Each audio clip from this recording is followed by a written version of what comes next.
All right. Hey, today we're going to jump into the details of retirement planning. I'm going to go through a little bit of scenario. I'm specifically going to dive into Boldin and I'm going to talk about three features that I've never talked about before that people are finding fabulous. I'm going to talk about two features that are great. A lot of people don't know about them yet. And then one feature that I don't hear people talking about enough that is really covered well inside of Boldin. So that's three, two, one, or six different features. I'm not going to get into the details of this couple in this video, but I want to specifically focus on those details. Hopefully you're going to like it. The first one is I'm going to share my screen. Show you how easy this is. Okay, you're looking at my screen here. The left column over here has all the tabs, and you'll get very familiar with this. It may look a little intimidating, but it flows simply after you've done it a few times. And I'm about 6 years into buying this Boldin software.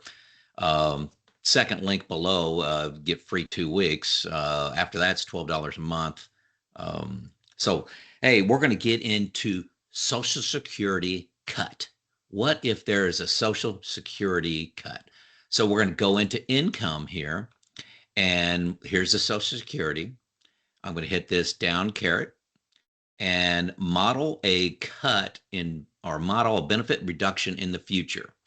Why does this matter? Okay, based on projections, it could drop about 28% in 2032 if no legislative fix is passed. All you do is turn on that toggle. Okay, gives you a reduction amount and then the start year. You can adjust that if you want as well. So very cool feature.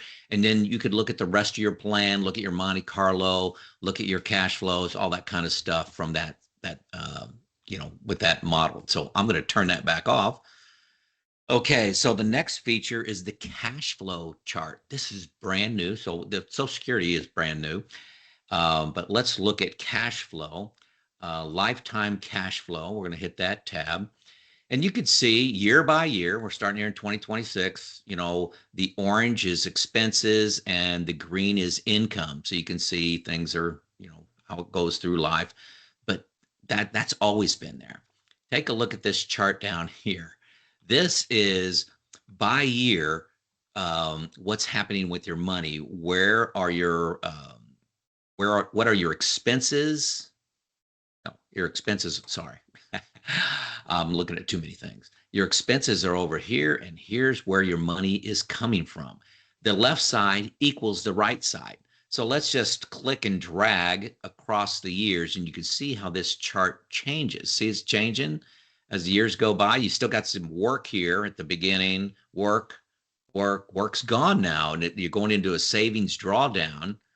Social Security's coming in. Okay, see that? See that just changing? Savings drawdown. Okay, then required minimum distributions kicked in there at age 75. See that? Okay, so you can see that moving. Let's look at the other side. Let's look at the expenses. See how medical is just coming in, your general reoccurring coming in, tax payments, savings. You're building up savings over here, and that happens when you're taking your required minimum distribution and you're not spending it all. That just means your savings grows. Very cool. So this can be a visual.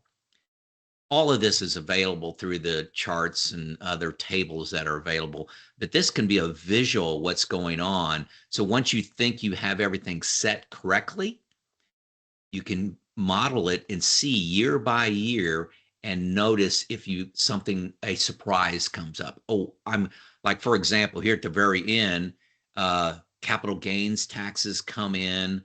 I think there's a IRMAA that comes in here towards the end. No, I'm wrong. I was looking at something else. Medical. But again, a very cool chart to see year by year, income, expenses. Okay, let's go to the next one. Max spend. I get asked about this all the time. There was a book. I don't know the author. I'll put it in the show notes. Die with Zero. And there are a lot of people with no dependents, not planning on giving to charity. And how do I die with zero? Okay, so let's just go up to the top, you go to overview, you go to this assumptions tab. It's kind of a little bit hidden, but hit assumptions, and it says your withdrawal strategy. What it was it based on? Right now, it's based on this highlighted green one here, spending needs. So I put in the details of my spending. I put in my base level spend. It's like $5,000 a month, and then I have go spending in here, slow go spending, one-time expenses, all that in there. You can do that, or you can do a fixed percentage. You can, hey, I'm going to take out 4.5% a year. I'm going to take out 5% a year, whatever. Or you can hit max spend. Max spend is your die with zero plan. Okay. So you jump over here and you see, hey, your savings just going down, down, down, down, down, down. But you may look at this and say, wait a second, Joe, hey, my net worth is it's not zero. It gets right down to zero at mortality, but you still have $857,000 in real estate. So just a simple click of a button, you can look year by year what you can spend in all the categories just by hitting that max spend. Not a lot of people do that, but it is available. I like spending needs. Okay, I like that. Okay, so then I wanted to jump into two features that I just love, and these have recently been added. And I've talked about them before, but I've got to talk about them again. They're super, super cool. So we've got the overview of this couple here, and you can go into AI. This couple has a 1.5 million net worth. No problem, no problem. But let's go into that ask. You saw me hit that. That's AI. That's Gemini AI that has been trained to look inside of the Boldin inputs in the Boldin software, and you can ask it whatever question you want. You could, and I just recently asked a question, what's the number one thing? You just type it down here. What's the number one thing I should do to improve my plan? And it comes back and it says, hey, you're at 82% probability of success right now through Monte Carlo, but hey, you ought to consider Roth conversions. Okay. One thing through Roth conversion. Yeah, there we go. And then there's talk why that's important. And then it tells you how to do that. You go to the Roth Explorer, in the tab over here on the side, there's a Roth Explorer.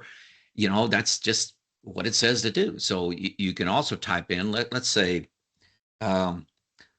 what's the number one way my plan will fail?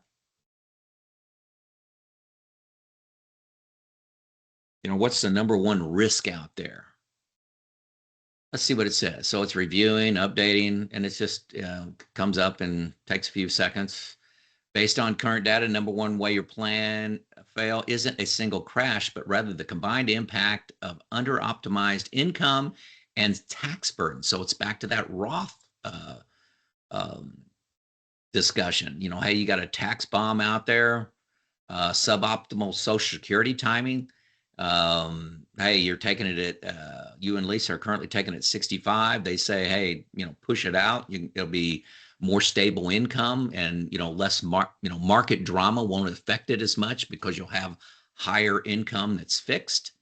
They also talk about overlapping expenses. I got go spending in there. They just want to make sure that that's, not an error. But then long-term care they list. So any question you want to ask, AI's got you covered. This is gold. I was downloading this as a PDF, uploading it into ChatGPT, and then asking it questions. And it's very good at that. But this is customized for Boldin. Super cool.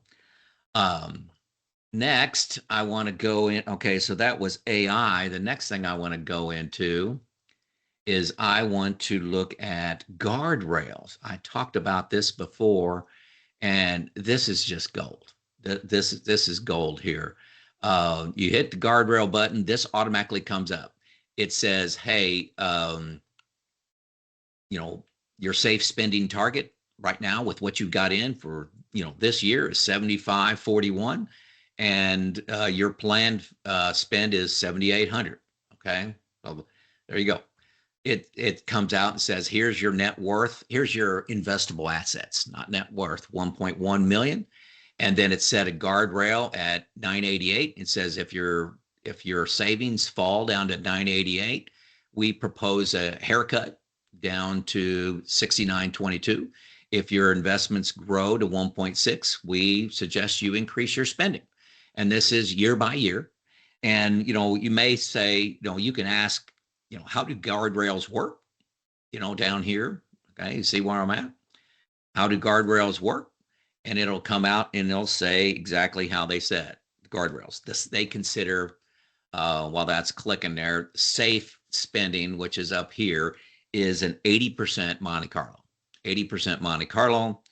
The upper limit is set at 95% Monte Carlo. So if you're 95% probability of success, and keep in mind, 95% probability of success means only 5% of the time did your plan fail, and that's taking no actions for 30 years.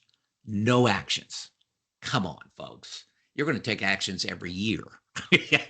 And your spending's not going to be exactly right. The market goes down 30%. You're automatically going to draw down a little bit. Everybody does that naturally. So, 95% probability of success is insanely high. You don't need to be that high, vast. I can't imagine needing to be that high. That means no interventions for 30 years. Okay. No changes to your plan. That's not realistic. And the lower one is set at 70%. So if you're at 70% probability of success, they say, hey, maybe you should cut a little bit of spending. Guardrails is powerful, allows you to spend more money. That's why people love guardrails. They don't have to, follow the 4% rule. They can push that up towards 5, even 6. I've seen work pretty good. And, you got to see for yourself what works for you and what you're doing. But if you have that guardrail spending and say, hey, I'm going to take a haircut when things are bad, and when things are good, I'm going to improve a little bit, you could spend more money. That's guardrails. The one thing I want to talk about then next is IRMAA. So I went 3 things that are new, 2 things that I love, and then here's one thing that I don't hear it talked about enough. IRMAA. This is the income related premiums you're going to have to pay on your Part B and Part D Medicare. And there's thresholds for it. Hey, here's your MAGI threshold, and it says what that includes there.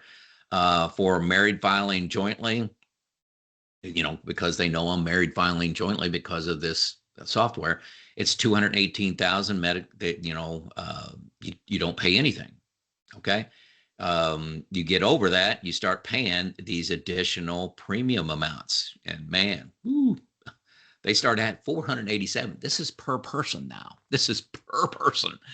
And here is a chart of your modified adjusted gross income by year. You can see that. And then there's no chart to show down here because they're not paying into IRMAA at all. This couple's not paying into IRMAA at all. But don't guess on IRMAA. Don't be surprised on IRMAA. IRMAA is a 2-year look back. Okay, a 2-year look back. So if you're taking Medicare at 65, it's on your 63 income. Okay, but it's right here inside of Boldin, just a click. Now, so I talked about the Social Security cut. Got my cheat sheet here. I talked about the cash flow chart. I talked about the max spend button. I can stop sharing. Those are the 3 things I've never talked about before. Then 2 of them that are just so powerful that I'm using all the time, and people are just delighted with in the comments, is the AI feature customized to Boldin using Gemini, the guardrails. Wow. And then IRMAA. Well, that's a review of what I did, showed you. What's coming is going to be killer. It's going to be another wow. Okay. I've talked to the folks at Boldin. They are working on rebalancing. So imagine you have 4 different accounts, and at the end of each year, you want to rebalance back to a certain portfolio of stocks and bonds. So inside your account, you could say, hey, I want 20% in this account, 80% in this account. And then however that gets spent on the way down, and however it performs, it rebalances to that amount. This is going to be cool because I think this matches reality. This is what we do. I manage with buckets, but I watch um, my allocation as well. So rebalancing, look for that. This is what you get when you deal with Bold. You got a team of people that have an exceptional software package here, and they're constantly improving it. And if you're a DIYer like I am, having this software package is I think it's a requirement. To me, my Excel spreadsheets that I used when I was planning retirement, they're a joke compared to what this provides me, the confidence this provides me. If you're using an advisor, imagine having this Boldin software, stress testing it, going through all these options, looking at your IRMAA, looking at how you can improve your plan, and then you go into your quarterly meeting with your financial advisor and all this information. That financial advisor is going to have to work harder for you to earn your money. Okay. So can he save $144 a year? I mean, the amount of money for the Boldin software is to me is exceptional. So, hey, I've demonstrated a little bit here for you. For 2 free weeks, hit my link, and it's rare that people hit the link and they don't sign up because it is so powerful. This is Joe out.